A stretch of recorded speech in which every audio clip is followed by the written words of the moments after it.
Welcome to the Songwriter Connection podcast. Our show originates in Nashville, Tennessee, Music City, USA. We connect you to the songwriters and the stories behind your favorite songs. Join us as we take a look at the craft of songwriting through the eyes of the songwriter. Now, here's your host, Dave Linehan. Hi, I'm Dave.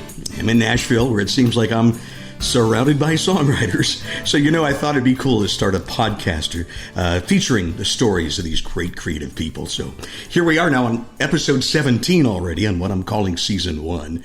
And, I've been thinking a lot about how to do this. Are we going to be episodic? Are we going to be seasonal? And I think that's the way we've gone. Based on your comments and things, we're going to end season 1 with episode 20. So we're kind of winding down, and that should take us to the end of June. And then we'll rock and reload for season 2, and I just can't imagine what it's got in store for us. Very pleased with how it's going so far. I want to thank Jamie Harris for our last show. I'm sure if you listen, you will agree she is amazing, and I know we're going to hear a lot more from her in the future. I love her brand of folk and roll, as she calls it, and I wish her the best, and her partner Mary Goucher as well. Don't forget to check out their live Sunday broadcast. They're streaming on Facebook, 2 o'clock every Sunday, Central Time. Sundays with Mary. Great. It's a great show. You'll find Songwriter Connection, the podcast, on Facebook as well, and YouTube and Instagram. So if you will, like and subscribe to the YouTube channel and spread it around, if you will. I'm surprised each week just how well the show has been received and how it's getting out there. It's nice to get feedback from around the world, and I always welcome your suggestions on the show. In fact, I wouldn't have had stars like Jamie Harris and Trey Ackerman, who was a recent guest, without your suggestions, so I do appreciate that.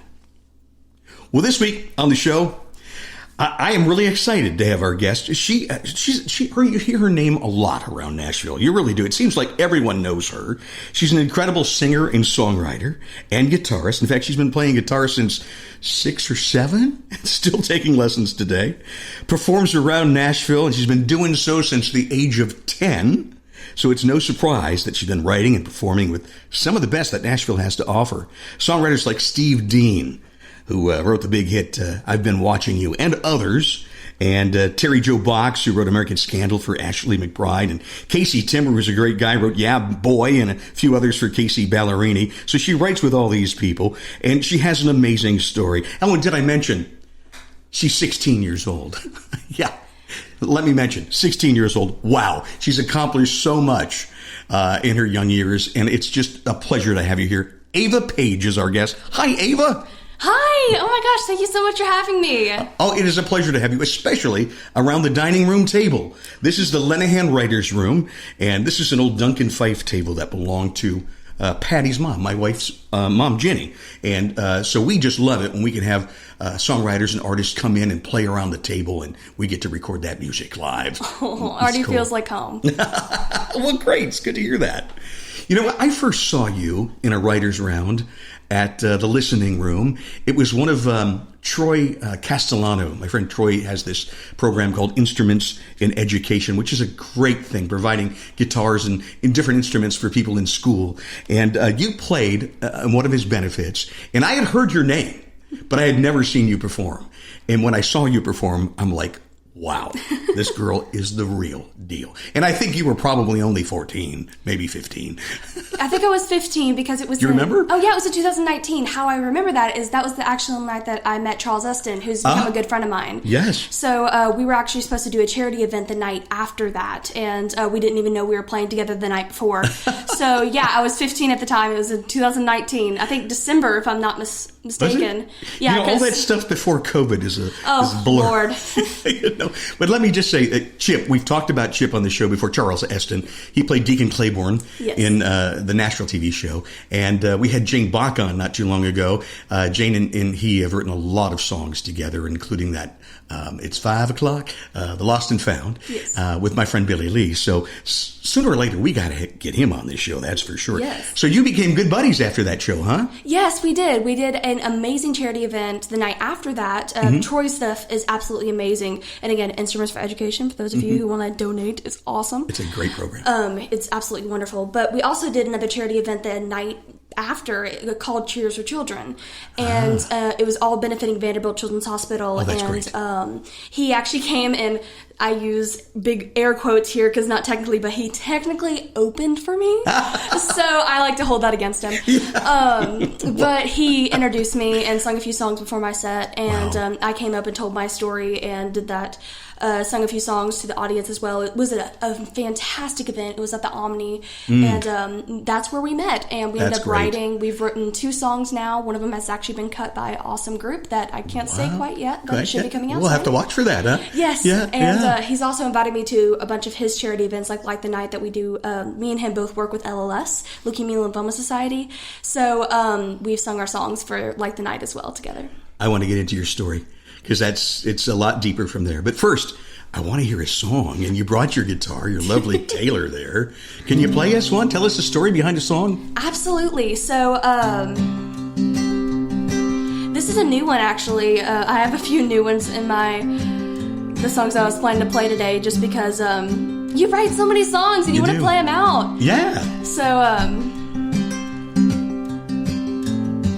this one I wrote with 2 good buddies of mine, and one name will be very constant throughout all my songs. Miss Kelly Johnson, she's awesome. She's my musical sister. Me and her write a lot together. That's great. But I wrote it with Kelly Johnson and Becca Ray, 2 awesome singer-songwriters. But I had this idea for a while, and I didn't know who to bring it to. And, you shoot ideas out in co-writes all the time, and sometimes they go over, and this was one of those that kind of went over a few times. And then they finally clung on to it a little bit, and we wrote this song, and I love it. Awesome. It's called Wrapped Up in Ribbon.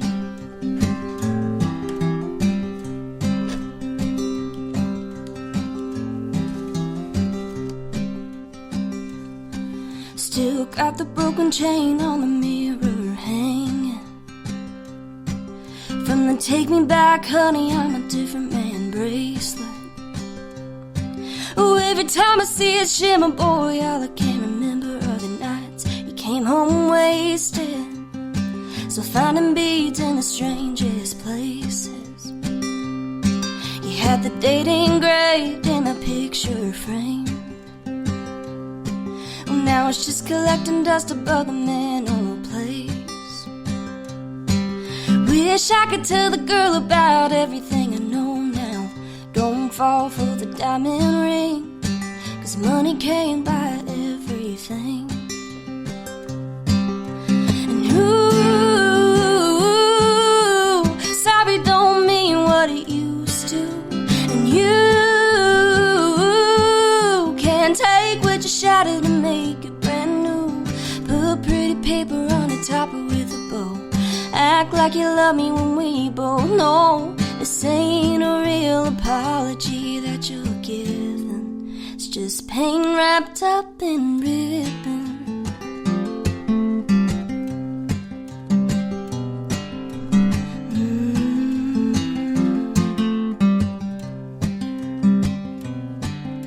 The name brand dress in a color that I don't like. And you know I can't walk in heels that high.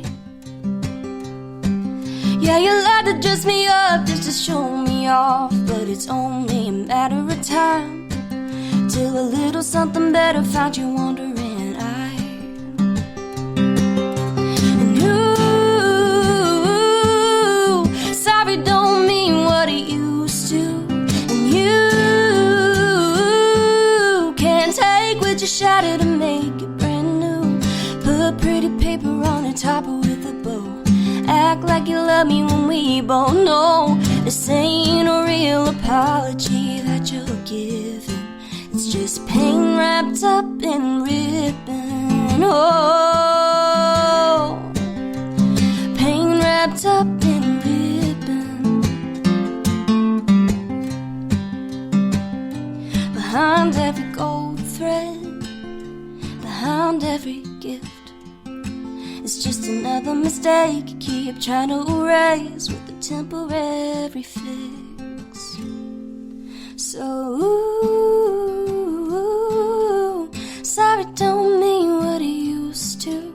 And you can take what you shattered and make it brand new. Put pretty paper act like you love me when we both know this ain't a real apology that you're giving.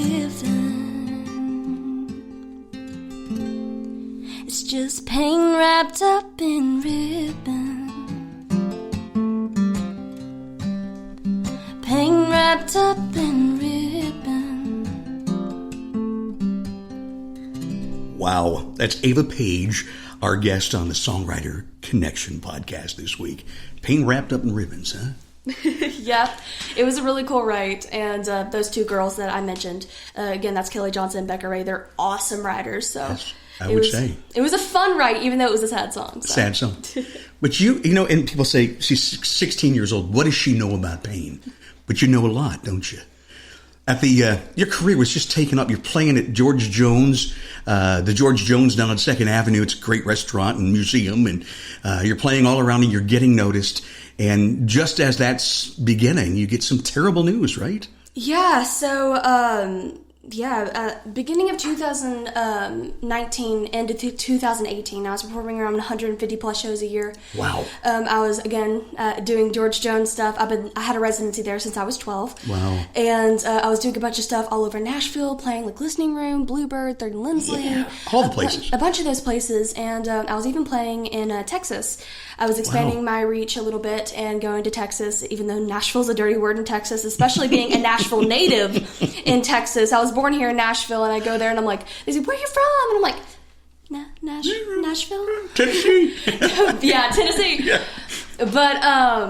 But yeah, I was doing a bunch of stuff down there. Well, long story short, I was actually playing at Cook's Children's Hospital down there in Fort Worth.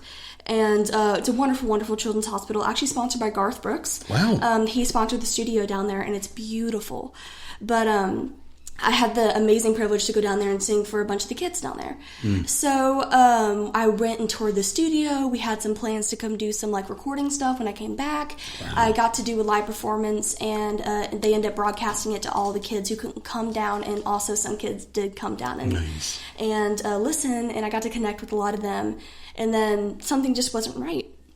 So we started walking around a little bit, and I couldn't walk in the stockyards.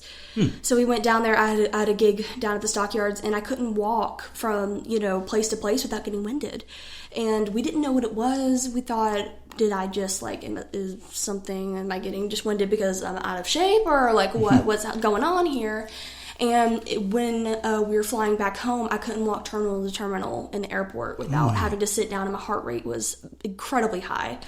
My mom was a retired nurse, so she kind of picked up on some of the signs that something was medically wrong and not just physical health related. So she knew that I had to go see my pediatrician. My mom called, and she's like, I never do this to you, but I need you to see my daughter the second we get back home to Nashville. And she goes, okay, if it's that urgent, I'll fit her in. So we went, and they ran my blood counts, and they were incredibly low. Wow. She literally said to me, I can't believe you got out of bed this morning. Oh my. And why was because the thing that carries oxygen through your body is called your hemoglobin, and it's the red blood cell count in your body. Mine was so incredibly low that she was surprised that I could even function because oxygen was not getting to my brain.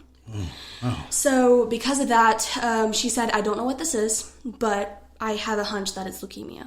No. So, and she said, I don't want to diagnose that, just in case it's not. So I'm going to send you to Vanderbilt Children's Hospital and go grab lunch. Don't be in a rush. They know you're coming. Just go into the ER, and they'll run your blood counts again, and we'll see what happens. It could be a virus. It could be, maybe you have Fifth disease or something. But since leukemia is an option, you have to go. So we went and debated everything, called my family, told them to meet us there, and 6 doctors walked in and closed the door and said the nasty C word. Never a good when they all walk in and close the door. No. Yeah. Oh, that must have been scary. It was very scary. Nobody's prepared to hear that you have cancer. And especially, I've had friends who have friends who had cancer, stuff like that, but I've never been in direct contact with it. It's a little bit prevalent in my mom's side of the family with skin cancer and stuff, but not on my dad's. And then, just I've had friends who've had friends, but it was so incredibly sudden, and we didn't think that's what it was. And then they told us that, and sure, we cried a little bit, and my family was like, it's going to be okay, and all this sort of stuff. But we pulled ourselves together and like, okay, how do we fight this? How do we beat this? And how do you? And it's a long process. Yeah. It's and there's hope, right? I mean, you're doing well. Absolutely. There's always hope. And this goes out to honestly everyone. There's always hope, y'all. But my prognosis, it was very sketchy a little bit. So the way that blood cancer works, leukemia is a type of blood cancer, one of the two blood cancers that we know of. It's leukemia and lymphoma. Those are the two types. I have ALL, which is acute lymphoblastic leukemia. And that's a mouthful to say, and just get ready for the full thing. So the way that leukemia works, it's not in it's not in stages. So you know how somebody might say, I have stage 2, I have stage 4, I have this you hear that all the time, right? Yeah, so leukemia is not in stages. Blood cancer isn't really that way. So what it is, it's risk factors. So I think I might be wrong here, so don't quote me on this. I know the other, at least one, but I think it's from age newborn to 5, you're low risk, 5 to 10, you're standard, and 10 above, you're high. So I know... and you were how old? I was 14. 14. So I was high risk immediately. So they were, but honestly, at Vanderbilt, leukemia is one of the most treated cancers in children. So it's not common, but it's common enough where they have a treatment plan, they know that works. They know how to fight it. Yes. Yeah. So they told us that, and first off, what an amazing hospital Vanderbilt is. I got asked a few times, why don't you go to X hospital? Why don't you go to this hospital? And it's why would I go there when I have Vanderbilt in my backyard? I mean, it's good enough for Dolly, good enough for you, right? Yes. But they're an absolutely wonderful hospital, and I have an amazing team of doctors. But my prognosis was a little sketchy when we were first put in the hospital. So the treatment plan that they start out with is they put you in a hospital room instantly and start chemotherapy the next day. Are you kidding? Right away? Yes. Wow. So I did not get to go home. Oh. And how long were you in? I was in for a month and a half. Oh my goodness. So typically it's not that long, and I'll explain why it was that long. But, and also a little refresher, I just came back from Texas. So literally the night I got to go home late at night, see my family, go to sleep, wake up, go to the pediatrician sent us to Vanderbilt sent me a room for a month and a half. So literally that's exactly... You hadn't been home. Yeah, that's exactly how it went. So my puppy was very mad at me, needless to say, because he wanted to see me. Yeah. But, and I wanted to see him. He's adorable. He's a fluff ball. But, so the way that the regimen works is, they ran my blood counts and they were incredibly low, so low that they could not start chemotherapy yet. So they had to give me quite a few blood transfusion and platelet transfusions, which, by the way, y'all, that is why donating blood and donating platelets is so important. Really, because, me alone, I think over my treatment plan, let's see, I've been in treatment for about... You see if I have 8 months left. I've been in treatment for 2 years coming up this July. 2 years. And you have 8 months to go? Yes, I have 8 months left. Is there more chemo on the way? Or? Oh, yeah, I'm still taking chemo. You still are? Oh, yeah, I'm still going through it, man. How often do you have to do that?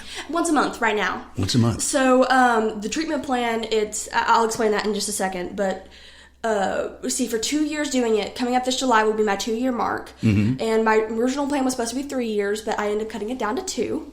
Good. Which is a very good thing. Doing what? I have had probably over 57 blood and platelet transfusions. Oh, goodness. And so that alone drains a blood bank. So, y'all, donating is very, very important. It is. But, so the way that they fight leukemia now in the regimen is they want you in remission, which remission is a very light word in the blood cancer world.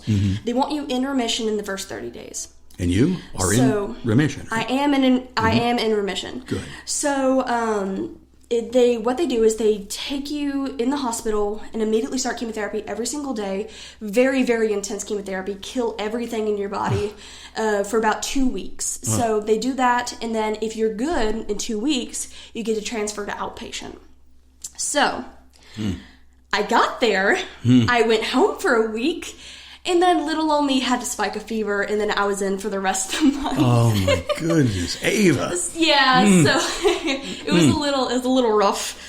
But it was, my immune system was compromised, and I didn't get in remission in the first 30 days. I got in the first 40. So it took a little longer, and why was because, when you're battling chemo or when you're battling cancer, you're not just battling cancer. You're battling all the side effects of chemotherapy. Oh, yeah. Because absolutely. it's saving your life, but it's also giving you a lot of different side effects. I'm all too familiar. I lost my brother to a rare blood disease called multiple myeloma. Oh, yes. So a lot of that, what I'm hearing, are things he went through too. But gosh, man, my heart goes out to you. And there's something now that we hear all the time about Ava's Army. You've got this army of people praying for you. I do. And doing for you, and visiting you when you were in the hospital. Tell us a little bit about that. Yes. Oh my gosh, the Nashville community really stepped up big time. And so a little bit about some of the side effects things that I faced. I had a fungus actually eat half my nose. Are you kidding? So I had a compromised immune system, so I had a fungus eat my septum, basically. So my mom was actually the one who found it. I had to have 5 surgeries to get it all removed. And and it actually ended up leading me to try a immunotherapy, which is a brand new medicine at Vanderbilt, and the first time that they tried it at Vanderbilt. So I got to do a trial, and it worked really well. So I could proudly say I'm fungus-free and never eating a mushroom again. But, so because of that... Not even on a pizza? Oh, no. No. Okay. But, so because of that, I was actually moved from side A of Vanderbilt. On the 6th floor, they had 2 sides, side A to side B. Or it might have been vice versa. I can't remember exactly which one. But when I got moved, it was actually a limit of the amount of people that you could have in a room because they had an air filtration system. But the Nashville community, that would not stop them. Literally, it was so incredible. I mean, when I got diagnosed, they put together a fundraiser at 3rd and Lindsley, and we ended up selling out. That's great. And this is pre-COVID, so it was full capacity and everything, and it was absolutely incredible. I couldn't be there in person, but I was there in spirit, and I got to watch the live stream. Oh, that's so nice. it was really great. But, I mean, it'd be nothing to have 20 musicians in my hospital room at one time. No kidding. And Jam just, like, session. Yes, literally. They loved you. We had so many, like... You had, like, Ashley McBride come to visit you, right? Yes.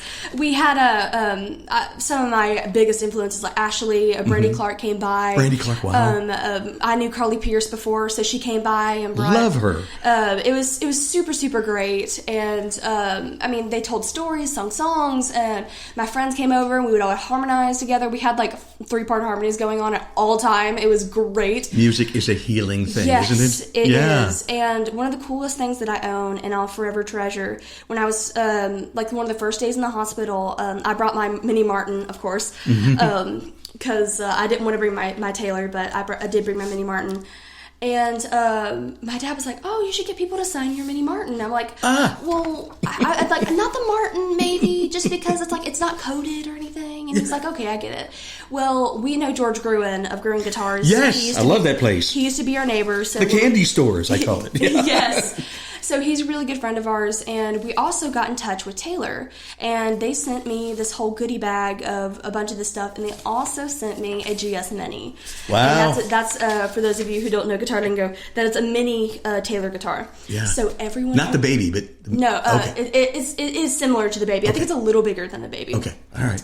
But so everyone who came into the hospital room had to sign it. Oh, that's great. And so that guitar alone has hundreds of signatures, and it has so cool. many stories were told on that so thing. So cool. And it's one of my most prized possessions. Very, very good. Before we go further, I got to hear another song. Absolutely. Maybe a happy one to lift our mood. Yes. Yeah. What do you got for us? I'm a really happy person, but I write a lot of ballads. Good Lord. It's fun to make people cry. Ava Paige is our guest on the Songwriter Connection podcast.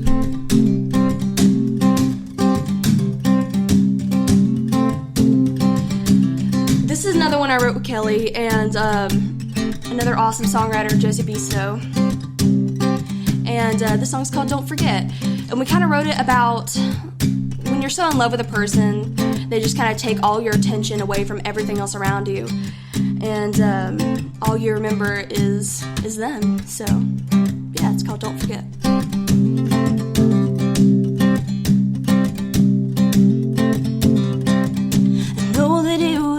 Outside, so maybe it was June. Don't know if it was roses or magnolias in bloom. But ooh, that summer sure looked good on you. Can't remember if the stars were out or what your t-shirt said. Don't know if it was you or me that finally leaned in. Ooh, time stood still with that first kiss. Some things you can't remember, some things you don't forget. That first touch, first taste, first time you said my name. So busy being in love, might have missed all the little stuff. Every detail about you, it's all tattooed. It's in my heart and in my head. Some things you can't remember, some things you don't forget. Can't recall the words I said, probably wasn't what I planned. Trying not to drop that ring with two shaking hands. But ooh, I can still hear the way you said yes. Some things you can't remember, some things you don't forget. That first touch, first taste, first time you said my name. So busy being in love, might have missed all the little stuff. Every detail about you, it's all tattooed. It's in my heart and in my head. Some things you can't remember, some things you don't forget. Oh, some things you don't forget.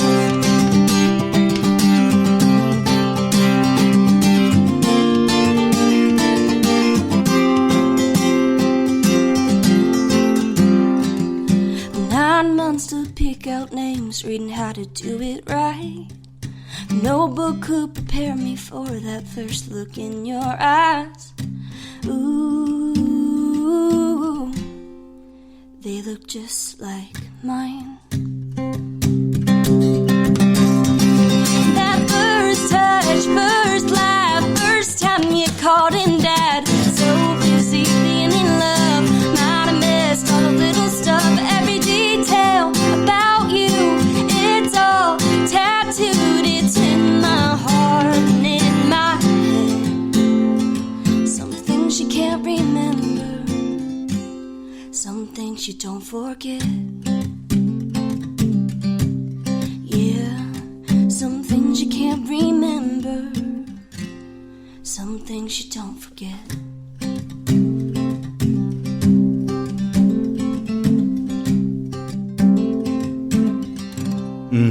Amazing talent. She is Ava Paige, and she's our guest on the Songwriter Connection podcast. So polished, so amazing. Somebody is going to sign you, girl, and you are going to be the biggest thing since Taylor Swift. I got a feeling. Thank you. Man, I like to think I know talent when I see it. I've done country radio for like a little over 40 years, which is a lot longer than I care to admit. And I've seen them come and go. But man, I think you got what it takes. Thank you. And it's a really pleasure to have you on the show. As you can tell, I'm a big fan. Anyway, we were talking about your battle with leukemia and how you were overwhelmed by how great the Nashville music and songwriting community came to support you. We talked about Ava's Army, and you started paying back. Started a little charity of your own, right? Yes. Tell me a little bit about that. Yeah, so I've actually started working with a lot of charities, as well as I started my own Pickin and Kickin Cancer with Ava Paige. I had my first benefit concert at 3rd and Lindsley a couple months back, and not a couple months back, a year ago now. Was it? COVID time, good lord! But had it about mess up your mind. Doesn't I know, right? Yeah. But I had it about a year ago for a young girl named Meredith. She great. is battling cancer as well, and she's kicking its butt, might I add. Yes. But we end up raising some money for her and her family. But, you know, my parents have always told me, you know, find your passion, find the thing that you really want to help and support in life, or your fire will burn out. And so I didn't really know what that was for the longest time. And then I got diagnosed, and it's like God slapped me in the face and was like, here you go. Yeah. And I'm like, yes, sir, I will do this. And I've, you know, through all the challenges that I faced with cancer, I wouldn't change a thing. You know, I keep going back to your story, and I think how ironic it is that, you know, you had visited that children's hospital in Texas, and you played for all those kids who were going through it. And less than a week later, you're going through it yourself. Yes. What an amazing story you have. Yeah, it was definitely like literally some of the young kids that I reached out to their parents and stuff, and we were going to do like a little newsletter thing and highlight some of the kids there. Mm-hmm. And then 2 days later, I was diagnosed, and the mom reached back out to my mom and was like, "Did we just see that? Like, was she here just like 2 days ago? And like same person?" I'm like, "Yeah." Unbelievable. But it was definitely crazy, and you know, cancer is a club that nobody wants to be invited to. But when you do join, they embrace you with open arms. Mm-hmm. And you know, again, through all the trials that I've gone through, I wouldn't change a thing, because I've gotten to meet so many amazing people, work with so many amazing charities and organizations. And you've grown stronger for the experience. Absolutely. Yeah. And, you know... You are so wise behind your years. You really are.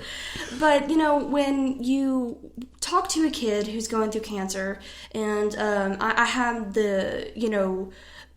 I didn't want the experience, but I didn't want to, but I had to welcome somebody into the club. Right after me, a young boy got diagnosed with ALL, and like literally lives right across the street, like right down the road from us. Is mutual friends, and he was 10 when he got diagnosed, and he's an off and on, like trying to figure out what was going on, and. And I just, you know, kind of coached his way through a few things. I was a few months ahead, and we had a very similar treatment plan. Mm-hmm. So his mom would contact me and be like, "Hey, we have upcoming treatment coming up. Any tips or anything to look out for?" And I'm like, "Yes, bring this. Don't bring this. Don't worry if this happens. Tell the doctor if this happens." Well, I bet you they so appreciate having like a older sister to help them. It was sort of like, you know, when you talk to a kid who's going through it, sometimes you get to be like, "Hey, I don't just imagine what you're going through. I know what you're going through." Yeah. The first time I met him, we walked into his hospital room, and he was hunched over, holding his stomach in a way that I knew. And I said, "Okay, does it feel like this? Does it do this when you do this? And does this happen?" And he goes, "Yes, yes, and yes." And I said, "Does it feel like this?" And he goes, "Yes." And I said, "Okay, what you need to do is do this." And it helped. That's and great. The fact, how's he doing today? He's kicking its butt as well. That's good. So his name is awesome. Aiden, for those of you who want to add him to his prayer group. And we'll pray for him too. Yeah. Thank you. But he's doing really well. Good. But, you know, I could recognize that look in his eye and be, because I couldn't explain that to my doctors, and it ended up leading to something else that didn't need to happen. Because, you know, it's hard to communicate those feelings. So sure it is. I'm like, "Does it feel like an elephant is sitting on your chest?" And he goes, "Yes." And so I'm like, "Okay, what you need to do is you need, you know, like walk around, do this sort of thing." And it helped him out. So the fact that you have that relatability and you can, you know, talk to them and understand what they're going through, it's something that I don't wish upon anyone, but if you do have it, then you got to use it. And it's honestly really, really helped those connections. How does going through something like this, how does it affected you as a songwriter and a performer? It's definitely changed a lot, you know, from a physical and mental aspect of it. My songwriting, just since I got diagnosed alone, my songs have changed drastically. And I've grown as a songwriter, and I've grown as a person, honestly.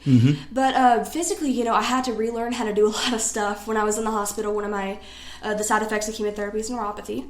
So I lost my motor functions in my hands. So you couldn't play guitar? I could not. Oh, that had to be terrible. So I've been playing since I was 7, and nonstop playing since I was 7. So you can imagine, you know, not being able to play.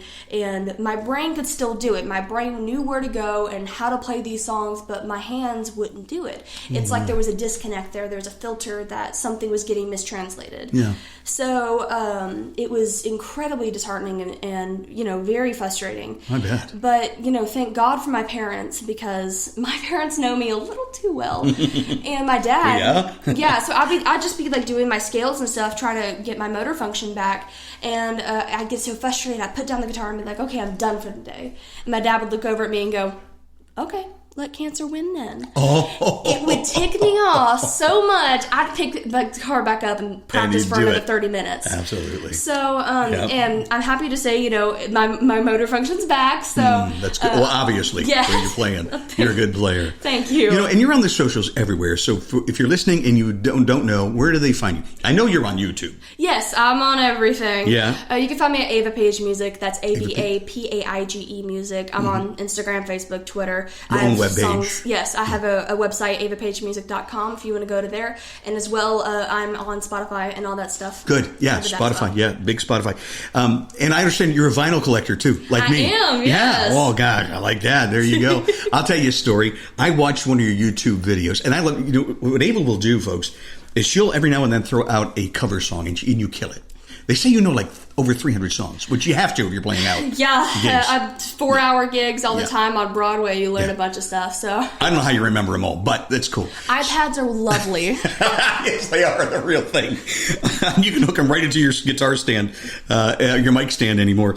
But anyway, I saw this YouTube video of you of one of your cover songs that you do, and you absolutely kill them. You knock them out of the park. The particular one was "Cold" by Chris Stapleton. And I'd heard the song before, but after hearing you, I said, I got to go out and get that vinyl. Went out and bought that record, so Chris owes that the royalty to you. And he is one of your favorites, isn't he? Yes. So Chris Stapleton is actually my biggest artistical influence. So, I'm very influenced by like Ashley and again, like Brady Clark. Travis Meadows is another one of my huge influences. And I want to talk about him too. Yes. Yeah. Mm-hmm. He's lovely. As a person as well as an artist. But Chris I've always gravitated towards his music. Mm-hmm. And, I grew up listening to country, so a bunch of like 80s stuff and 90s country. Yeah. And, also 80s pop, which is kind of funny. I cover a lot of 80s pop. Like I just posted a cover of Brandy by The Looking Glass. Oh, yeah. I'm in love with that song right now. It's a great song. But Chris has just always been a huge just influence of mine. And when Starting Over came out, I was excited. So I've listened to that album. I had the vinyl like back to back. Double album set. Oh yeah, it's so good. But it's honestly gotten so bad to the point where I'll get people requesting Chris on Broadway and stuff, and. Mm-hmm. They'll be like, hey, play some Chris Stapleton. I'm like, which album do you want? I know them all. I even know some Still Driver stuff. All right. And so, and typically they're like, Tennessee Whiskey. And I'm like, I knew that was coming. Yeah. But you get everyone, every now and again, wanting to go like, either way. And I'm like, God, thank you. But I just love him and his voice and his story. Great. And his style of artistry, I pattern off of as well, or reference a lot. I get asked all the time, like, what are your goals? Like, this sort of stuff. And it's like always the Chris Stapleton style of artistry where, he still could do tours and sell them out and everything and do all these intimate venues, which I love. Yeah. But he also writes. And, he still has a bunch of stuff on radio that you would never know is Chris Stapleton's song, but, they're getting number ones. And, Your Man by Josh Turner. I'm sorry, Josh Turner, but Chris Stapleton does a heck of a job, too. But, absolutely. And I love hearing it by the songwriter, so. Yes. Let's play another song. Let's get another one in there. One of those Ava Paige specials. Okay, I'm gonna try a new one. Great. I've never played this out because I just wrote it yesterday. Oh. So that new. Wow. And you're gonna drop it down to D, huh? Oh yeah, it's getting serious. Yeah. Love it. So I'm gonna see if I can't do this.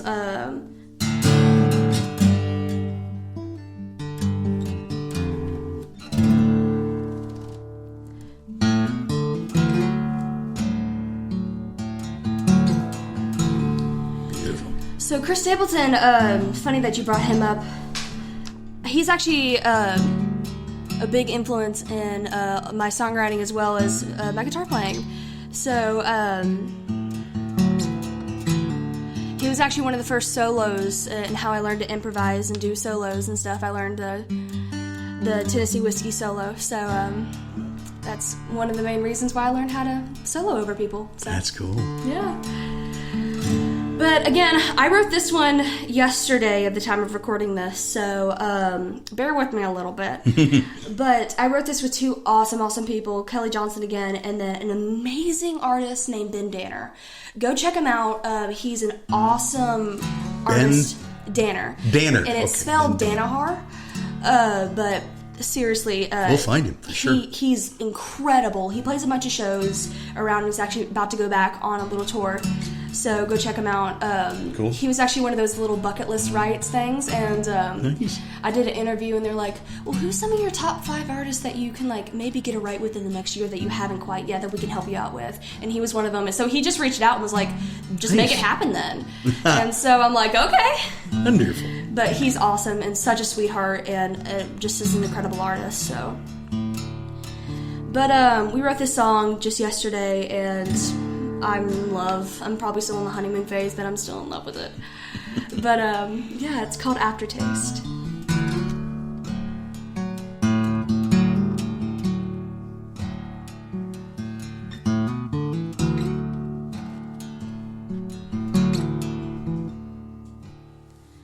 Don't know how you do it, walk away like that, without a regret, without looking back. You leave an easy trail, marked with ashes, from reckless fires. You start and turn your back. I didn't smoke that cigarette, didn't light that match, but who knew secondhand smoke could hurt like that? Didn't take that hit, but it came on fast.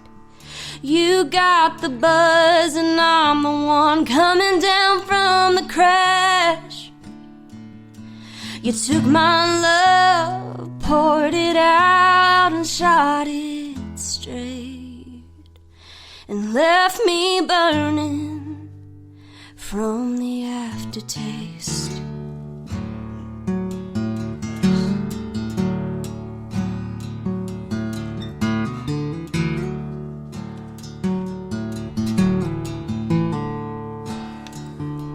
Weren't you always the lucky one? Not one scratch when it's all said and done. Here I am broken, shattered and bleeding. You said you loved me, but you didn't mean it. I didn't smoke that cigarette, didn't light that match, but who knew secondhand smoke could hurt like that? Didn't take Dr. Price, but it came on fast. Oh, you got the buzz and I'm the one coming down from the crash. You took my love, poured it out and shot it straight, and left me burning from the aftertaste.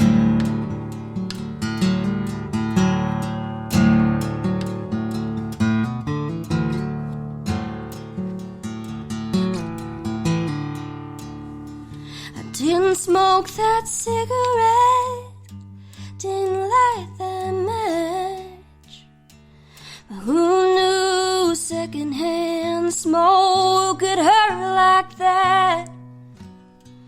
Didn't take that hit, but it came on fast.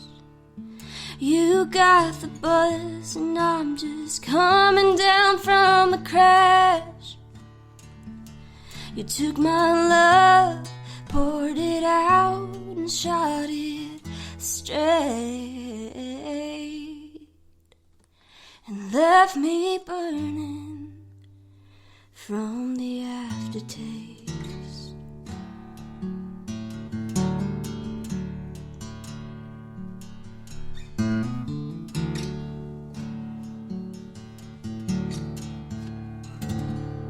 That is just beautiful. Great song. Thank you. Great job. Love it. Ava, you've had some success recently with songs cut. I know there's this duet floating around, you and Craig Campbell. I saw the video on that. Tell us about that song. So that song, and Craig actually wrote it. So he did a thing back for another charity organization. But I work a lot with LLS, which is a wonderful, wonderful charity. Again, that's Leukemia Lymphoma Society. They do a lot of cancer research, and they want to get toxicity out of chemo, which is a crazy thing. But they do this thing every year called Man and Woman of the Year and Girl and Boy of the Year. Nice. And the Man and Woman of the Year are decided by who raises the most funds for LLS. It's a great campaign, and a bunch of people will do the campaign every year, and the winner is the ones who raise the most funds. And then there's the Boy and Girl of the Year, which they highlight a cancer survivor. And this year, I am the Girl of the Year. Oh, so you're the Girl of the Year. It was super, super cool, and again, LLS is a wonderful company, but Jake, who people know him as Catfish Jake. For those of you who are Nashville Predators fans, he's the one who always throws the catfish on the ice during the Preds games. Yeah, okay. So he's that guy. Yes, he's become infamous for that. But he is absolutely an incredible person, and he actually ran last year and lost due to COVID. Oh. So he's like, well, this can't happen. I don't want that to, So he ran again this year, and he knows Craig really well, and asked Craig if he would recut the song for his cancer campaign. And he wanted somebody with cancer to come do it. So he asked around with LLS, and they gave him my name, and he listened to my stuff and said, yes, let's do it. So I came into the studio and recut some duet vocals and everything. Nice. And it's beautiful. Yeah. Thank you. Please listen to that and go to YouTube. Yes, you can find it at YouTube, Spotify. If you want to buy the song, all proceeds go back to LLS 100%. And it is called? Stronger Than That. Stronger Than That. Yes, so go check it out, y'all. And Craig is an absolute sweetheart. We actually have a write coming up, so I'm very excited with that. That's great. But and also, I'm a member of Global Songwriters too, and I love Cherie. We talked about Cherie in the show. We hope to have her on one of these days, but I know she's so busy. She put a little blurb out today saying that you have a song released, You Above All. Tell me a little bit about that, and congratulations on that. That's another cut, right? Yes, thank you. So the amazing artist Catherine Shipley, she is lovely, lovely person.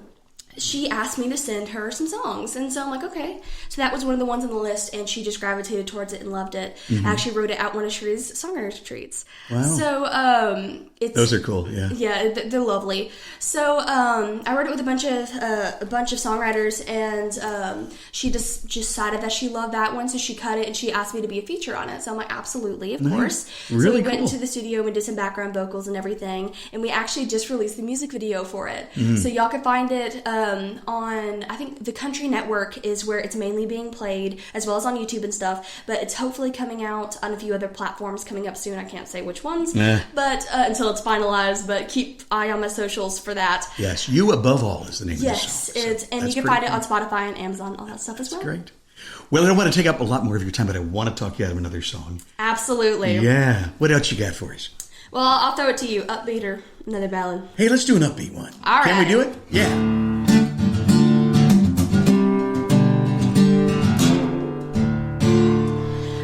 Well,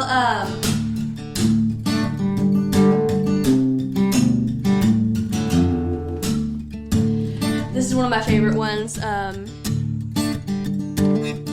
Another one I wrote with Miss Kelly.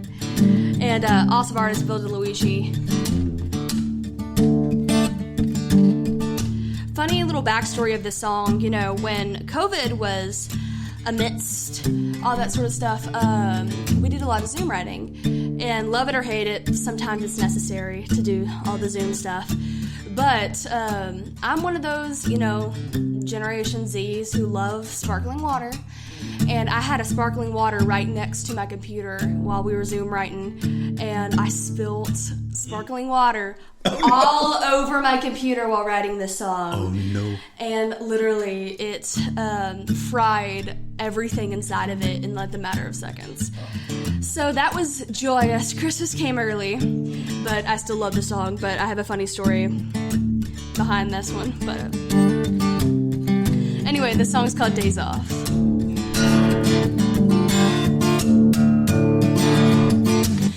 lifetime of backsliding starts with a little white light. And if you're looking for revelation, don't trust those neon signs. Keep your hands on the 10 and 2 and both eyes on your soul. The broken road of good intentions is a hell of a way to go. Trouble sitting there waiting on you when you start pushing your luck. Long black train knows your name, yeah, you better stay prayed up. Better keep your Bible open, bound sheep wanna get lost. Ain't no vacation for temptation, the devil don't take days off. Oh, oh.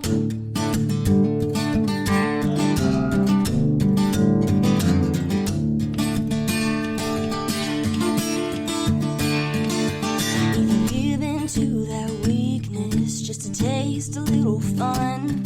Well, the damage is done when the bullet flies. You can't put it back in the gun.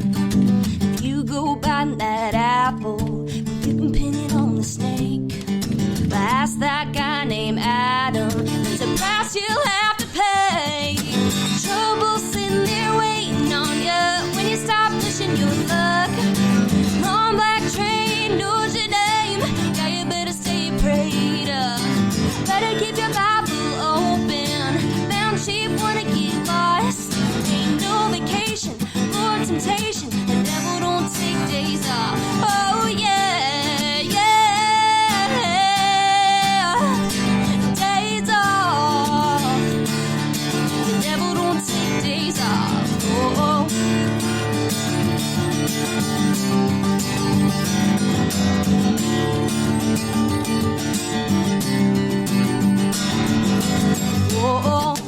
Whoa, whoa, as far as you can see, yeah, the coast is clear. Whoa, whoa, he comes creeping in, starts whispering in your ear. Trouble sitting there waiting on you when you stop pushing your luck. Long black train knows your name, yeah, you better stay prayed up. Better keep your Bible open, bound sheep wanna get lost. Ain't no vacation for temptation, the devil don't take days off. Ain't no vacation for temptation, the devil don't take days off. Oh, oh. Days off, the devil don't take days off. Oh, oh.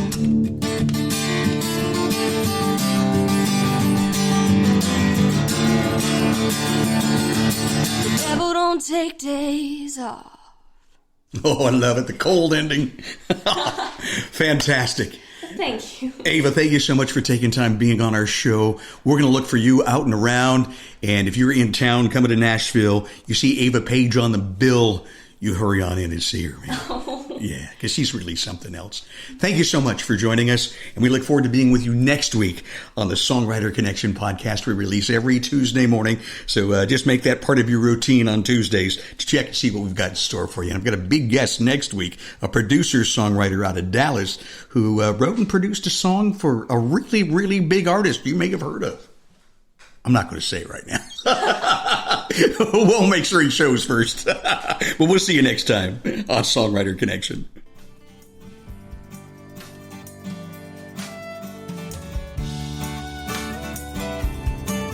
Thank you for listening to the Songwriter Connection podcast. Find us on social media at Songwriter Connection. Also, listen to Dave Linehan's Nashville Connection radio show. It streams live every Friday morning on WOBL and WNOI.